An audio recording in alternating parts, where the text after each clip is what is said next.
الحمد للہ رب العالمین والصلاة والسلام علی رسولہ الکریم اما بعد فاعوذ باللہ من الشیطان الرجیم بسم اللہ الرحمن الرحیم یا ایہا المزمل قم اللیل الا قلیلا۔ اللہ رب العالمین نے اس آیت مبارکہ کے اندر نبی مکرم علیہ السلام کو ایک اہم ذمہ داری سونپی ہے کہ اے ہمارے پیغمبر، رات کو اٹھیے اور اٹھ کر کے آدھی رات کا قیام کیجیے یا اس سے کم۔ پہلے جتنے بھی نبی مکرم علیہ السلام سے قبل انبیاء تشریف لائے اور پھر ہمارے آخر الزماں پیغمبر جناب سیدنا محمد رسول اللہ صلی اللہ علیہ وسلم تشریف لائے تو نماز تہجد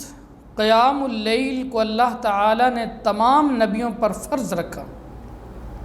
یہ رات کی نماز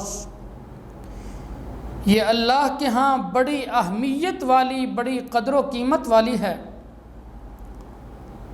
اور جو لوگ اللہ کے دین کا کام کرتے ہیں اور محدثین کرام رضوان اللہ اجمعین کی سیرت طیبہ، صحابہ کرام رضوان اللہ اجمعین کی سیرت طیبہ اور جتنے نیک لوگ بڑے گزرے ہیں وہ سب نماز تہجد ادا کیا کرتے تھے، قیام اللیل۔ تو اس کا اللہ کے ہاں بڑا ہی اجر ہے، لیکن رسول اللہ صلی اللہ علیہ وآلہ وسلم نے کچھ ایسے اعمال کی طرف ہماری رہنمائی کی ہے کہ جن اعمال کے کرنے سے انسان قیام اللیل کے اجر کو حاصل کر سکتا ہے، بے شک وہ رات اٹھ کر کے قیام نہیں بھی کرتا۔ ان میں سے سب سے پہلا عمل، جیسا کہ حضرت عثمان ابن عفان رضی اللہ تعالی عنہ کی روایت ہے کہ رسول اللہ صلی اللہ علیہ وآلہ وسلم نے ارشاد فرمایا، من صلی العشاء فی جماعت کان کقیام نصف لیلۃ ومن صلی العشاء والفجر فی جماعت کان کقیام لیلۃ۔ جو شخص نماز عشاء کو جماعت کے ساتھ ادا کرتا ہے اور پھر وہ رات بھر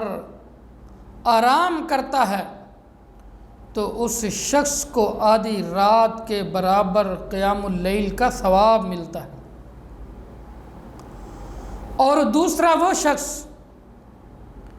جو نماز عشاء کو بھی جماعت کے ساتھ ادا کرتا ہے اور پھر صبح اٹھ کر کے نماز فجر بھی جماعت کے ساتھ ادا کرتا ہے، تو ایسے شخص کے بارے میں رسول اللہ صلی اللہ علیہ وآلہ وسلم ارشاد فرماتے ہیں کہ اس شخص کو اس کے نامہ اعمال میں ساری رات کے قیام اللیل کا ثواب لکھ دیا جاتا ہے۔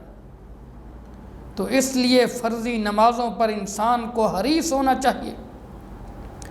کہ وہ نماز عشاء کو بھی جماعت کے ساتھ ادا کرے اور نماز فجر کو بھی اٹھ کر کے جماعت کے ساتھ ادا کرے۔ دوسرا عمل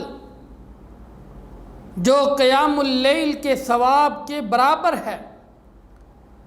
نبی مکرم علیہ السلام کا یہ فرمان مبارک مصنف ابن ابی شیبہ کے اندر موجود ہے۔